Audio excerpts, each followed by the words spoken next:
आप देख रहे हैं इंडिया टाउन न्यूज, भारत की बात।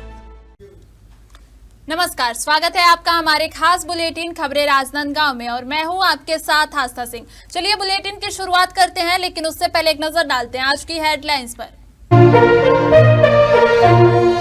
नगर में तेंदुए की आहट, 4 दिनों से दहशत, वन विभाग की ओर से कोई अलर्ट नहीं। 3 दिवसीय पावर लिफ्टिंग बॉडी बिल्डिंग आयोजित, गांधी सभागृह में खिलाड़ियों का शक्ति प्रदर्शन, माहौल ने बढ़ाया खिलाड़ियों का उत्साह। मोहारा बोर्ड में शिक्षा की नई मिसाल, बच्चों को मिला कंप्यूटर ज्ञान, विद्यार्थी बने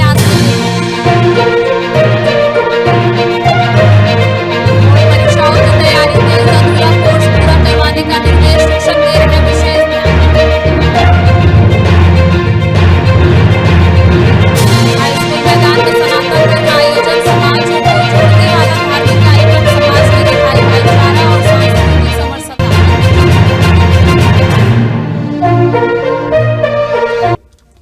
चलिए रुक करते हैं खबरों की ओर। खैरागढ़ वन मंडल के कोपेनवा गांव में मुढ़ीपारा क्षेत्र में एक तेंदुआ संदिग्ध परिस्थितियों में मृत पाया गया। जंगल से कुछ ही दूर में राजस्व भूमि में तेंदुए का शव मिलने से आसपास के गांवों में सनसनी फैल गई है। घटना ने वन्य जीव सुरक्षा व्यवस्था पर सवाल खड़े कर दिए हैं और अवैध शिकार की आशंका गहराई गई है। जानकारी के अनुसार ग्रामीणों ने सुबह तेंदुए का शव देखा, जिसके बाद तत्काल वन विभाग को सूचना दी गई। सूचना मिलते ही वन विभाग की टीम मौके पर पहुंची और घटनास्थल का निरीक्षण किया। प्रारंभिक जांच में ऐसे संकेत मिल रहे हैं जिनसे मामला और अधिक संदिग्ध प्रतीत हो रहा है। जांच के दौरान तेंदुए के चारों पैरों के नाखून गायब पाए गए हैं, जबकि उसका जबड़ा भी घटनास्थल से नहीं मिला। आसपास खून के धब्बे मिलने से यह आशंका जताई जा रही है कि तेंदुए की मौत कहीं और हुई है और शव को यहां कर फेंका गया है। वन विभाग ने घटनास्थल को सुरक्षा बलों की मौजूदगी में सील कर दिया है और कुछ संदिग्ध लोगों को हिरासत में लेकर पूछताछ की जा रही है। मामले की गंभीरता को देखते हुए जांच में डॉग स्क्वाड की भी मदद ली जा रही है। वन्य जीव संरक्षण अधिनियम के तहत तेंदुए का पोस्टमार्टम कराया गया है।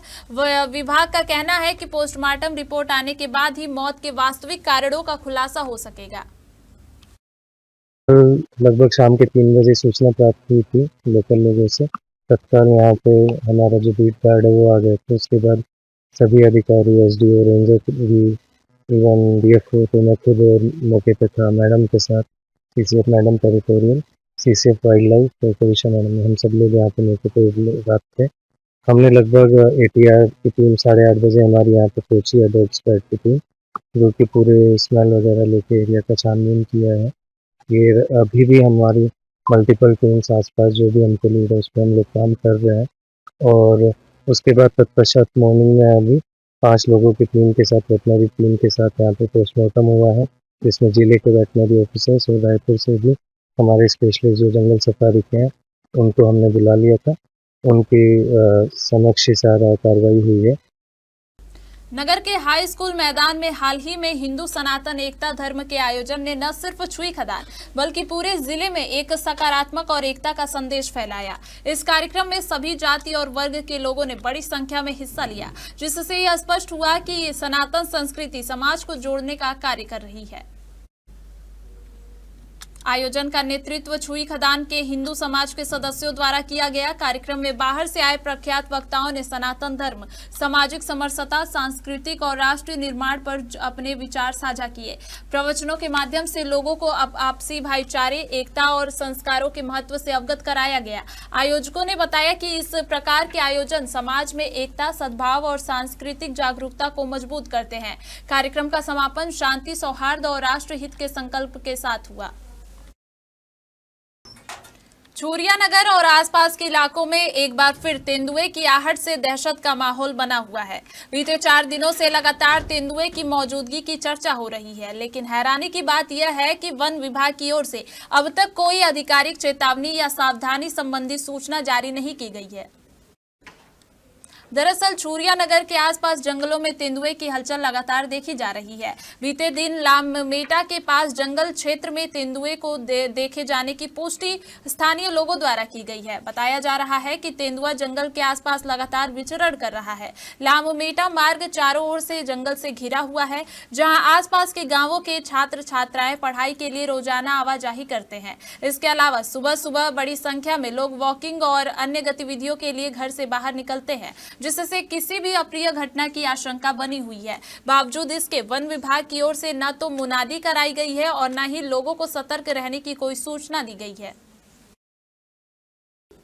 छूरिया से लगभग 17 किलोमीटर दूर छूरिया डोंगरी में राष्ट्रीय स्वयंसेवक संघ आरएसएस द्वारा विराट हिंदू सम्मेलन का आयोजन किया गया। यह सम्मेलन संघ की दृष्टि से 12 मंडलों में से एक कल्लू बंजारी मंडल के 14 ग्रामों के समग्र हिंदू समाज के लोगों की भागीदारी के साथ संपन्न हुआ। सम्मेलन में वैदिक रीति रिवाज से यज्ञ, सांस्कृतिक कार्यक्रम और प्रवचन का आयोजन किया गया। इस अवसर पर प्रमुख रूप से एमडी ठाकुर, जनपद अध्यक्ष संजय सिन्हा, जगजीत सिंह भाटिया, अभय वाजपेयी और रमेश पडौती ने विचार व्यक्त किए। सम्मेलन का समापन भारत माता की महाआरती के साथ हुआ। इसके बाद महाप्रसादी और भंडारे का आयोजन भी किया गया। जिला पंचायत खैरागढ़ छुई खदान गंडई के मुख्य कार्यपालन अधिकारी प्रेम कुमार पटेल ने अधिकारियों और कर्मचारियों की समीक्षा बैठक में इस सप्ताह के लिए प्राथमिकता वाले कार्यों को समयबद्ध तरीके से पूर्ण करने के निर्देश दिए। मुख्य कार्यपालन अधिकारी ने यह भी निर्देश दिया कि प्रधानमंत्री आवास योजना के तहत पात्र लाभार्थियों को आवास स्वीकृति समर्थ पोर्टल में डाटा एंट्री, सभासार ऐप में प्रविष्टि, बंद खातों की जानकारी संकलन और कलकसा से संबंधित प्रतिवेदन समय पर तैयार किए जाए।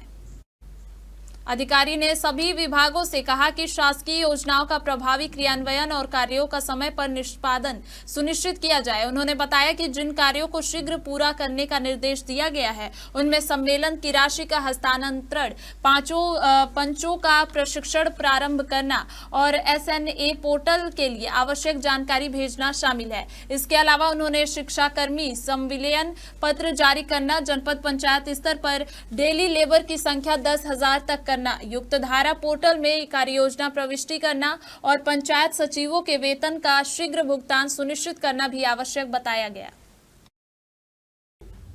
वक्त हो चुका है एक छोटे से ब्रेक का। बने रहिए इंडिया टाउन न्यूज के साथ। कभी कभी चेहरे का छुपा दर्द दुनिया नहीं देख पाती है। दाग, मुहासे, झाइयां सब आपके आत्मविश्वास को कम कर देता है, पर अब नहीं, क्योंकि Rukhsana glow and fair face pack जो दे आपकी स्किन को वो प्यार जो सिर्फ प्रकृति दे सकती है। हर लेयर को साफ करे, हर दाग को करे हल्का और आपकी मुस्कान फिर से लौटाए। Because you deserve to glow naturally. Rukhsana herbal beauty product Amazon, Meesho और फ्लिपकार्ट में भी उपलब्ध। अमीन मोटर्स उड़ान ई रिक्शा छत्तीसगढ़ का नंबर 1 ई रिक्शा शोरूम, जहां आपको सभी प्रकार के ई रिक्शा के वैरायटीज उपलब्ध मिलेंगे। हमारा ई रिक्शा काफी मजबूत है और ये सालों साल चलता है, तो आज ही घर ले आइए RTO इंश्योरेंस के साथ। हमारा पता है अमीन मोटर्स, प्यारेलाल चौक, GE रोड, न्यायालय के पास, राजनांदगांव। 9827174038 7724047008।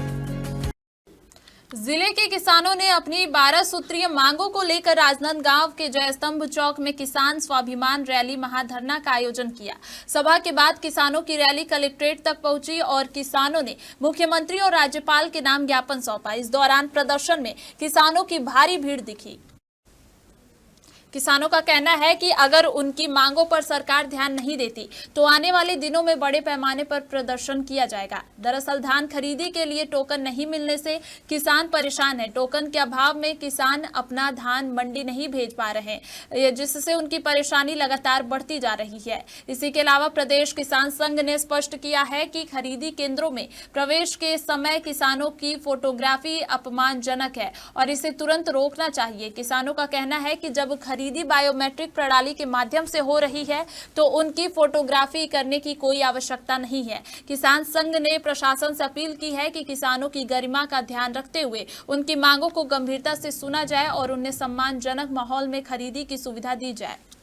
जी देखिए, हम लोग काफ़ी समय से ज्ञापनों के माध्यम से शासन प्रशासन को अवगत करा रहे हैं, लेकिन क्या है, हमारे मांगों पे कार्रवाई नहीं हो रही है। इसलिए आज हम लोग किसान स्वाभिमान रैली निकाल करके, है ना, प्रांतव्यापी जो आंदोलन है उसकी यहाँ से शुरुआत कर रहे हैं। देखिए, सबसे प्रमुख विषय तो क्या बोलते हैं, किसान के स्वाभिमान की है।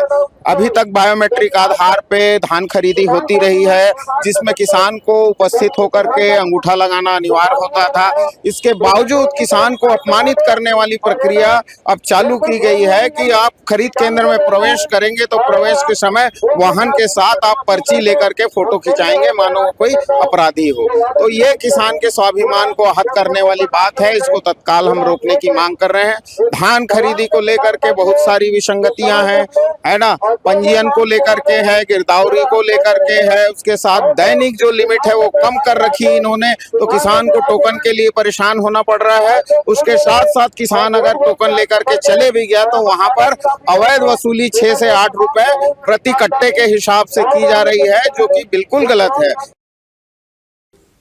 राजनांदगांव के गांधी सभागृह में आयोजित 3 दिवसीय राज्य स्तरीय पावर लिफ्टिंग एवं बॉडी बिल्डिंग प्रतियोगिता का आयोजन हुआ। कार्यक्रम में राजनांदगांव नगर निगम के महापौर मधुसूदन यादव मुख्य अतिथि के रूप में उपस्थित रहे। प्रतियोगिता में प्रदेश भर से आए खिलाड़ियों ने अपनी शक्ति, कौशल और प्रतिभा का प्रदर्शन किया।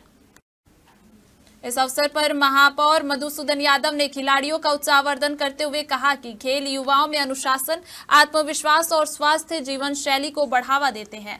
उन्होंने कहा कि पावर लिफ्टिंग और बॉडी बिल्डिंग जैसे खेल न केवल शारीरिक मजबूती प्रदान करते हैं बल्कि मानसिक सशक्तता को भी विकसित करते हैं। 3 दिनों तक चलने वाली इस प्रतियोगिता में उत्कृष्ट प्रदर्शन करने वाले खिलाड़ियों को पुरस्कार एवं प्रमाण पत्र प्रदान कर सम्मानित भी किया गया। राजनांदगांव जिले मोहारा वार्ड के पार्षद आलोक श्रोती ने शिक्षा के क्षेत्र में एक सराहनीय और अनोखी पहल की है। उन्होंने आर्थिक रूप से कमजोर विद्यार्थियों को निःशुल्क कंप्यूटर शिक्षा प्रदान कर उन्हें आत्मनिर्भर बनाने की दिशा में महत्वपूर्ण कदम उठाया है।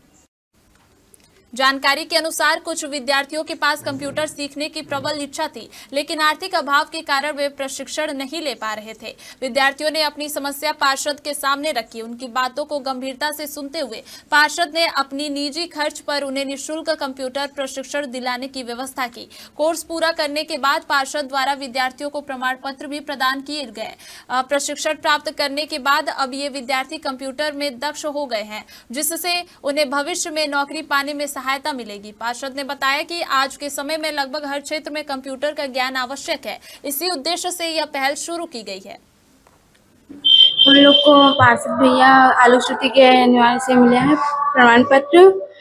इसके भविष्य के लिए बहुत काम आएगा और बहुत युवाओं को कंप्यूटर सीखने के लिए प्रेरित किए। और कोई शुल्क वगैरह लिया गया? नहीं, निःशुल्क था। कंप्यूटर आप सीखोगे बोले थे, किसको बोले थे सब बात सीखने के लिए? भैया को, आलोक श्रुति भैया को। फिर वो निःशुल्क? हाँ, निःशुल्क सिखाया? हाँ। कैसा लग रहा है? बहुत अच्छा लगा। आज यहाँ क्या हुआ, आए हैं? हमको प्रमाण पत्र मिले और भैया के हाथों से अच्छा ही लगा। हम लोग को दिग्विजय मतलब आलोक भैया के माध्यम से दिग्विजय कंप्यूटर में हम लोग को निःशुल्क शिक्षा प्राप्त हुई। हम लोग बहुत देर से कंप्यूटर टैली का कोर्स करना चाह रहे थे, तो हमें एक दिन भैया ने एक जो भी स्कीम निकाली, निःशुल्क फॉर्म निकाला और जो भी बच्चे हैं उनको कंप्यूटर कोर्स करने के लिए प्रेरित किया। ये हम अपने माध्यम से ये कोर्स नहीं कर पा रहे थे, तो भैया ने ये कोर्स निःशुल्क करवाया हमसे। कैसा लग रहा है? ऐसा बहुत अच्छा लग रहा है। आज यहाँ प्रमाण पत्र वितरण का कार्य चल रहा था। यहाँ हमारे यहाँ बच्चियाँ, मैं देखता था बच्चे बच्चियाँ, हमारा वार्ड बहुत थोड़ा श्रमिक बहुल्य क्षेत्र है और काम को लेकर के एक पार्ट टाइम जॉब भी इनको पढ़ते पढ़ते मिल सके। बहुत लोग पार्ट टाइम जॉब भी जाते हैं, कोई भट्टे में जाता है, कोई कहीं जाता है।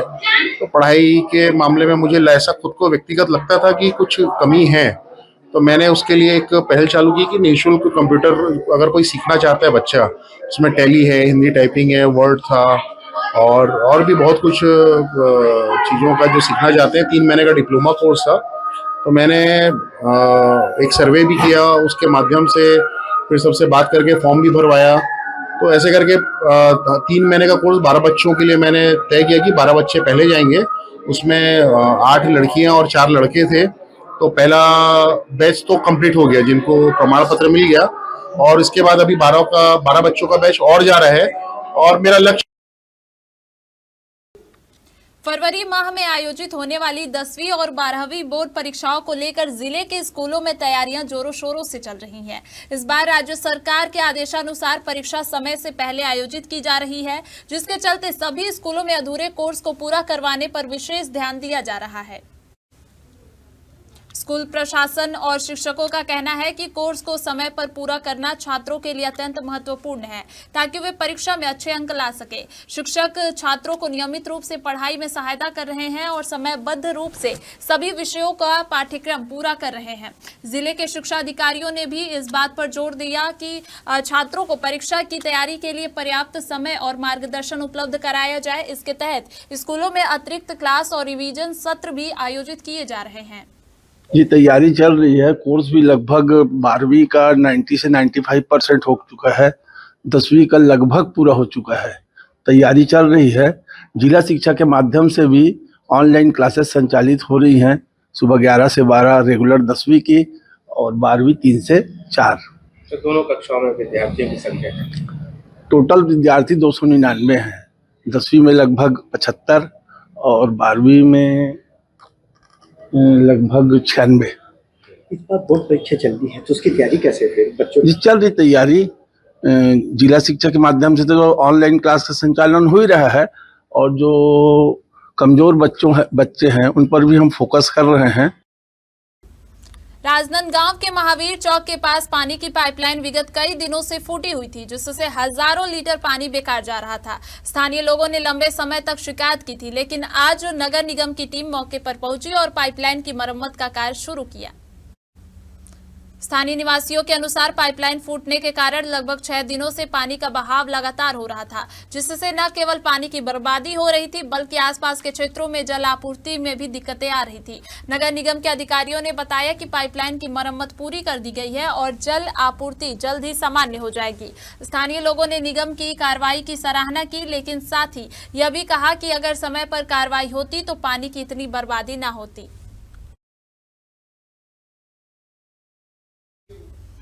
हमारे खास बुलेटिन खबरें राजनांदगांव में फिलहाल इतना ही। देखते रहिए इंडिया टाउन न्यूज, भारत की बात। नमस्कार। आप देख रहे हैं इंडिया टाउन न्यूज, भारत की बात।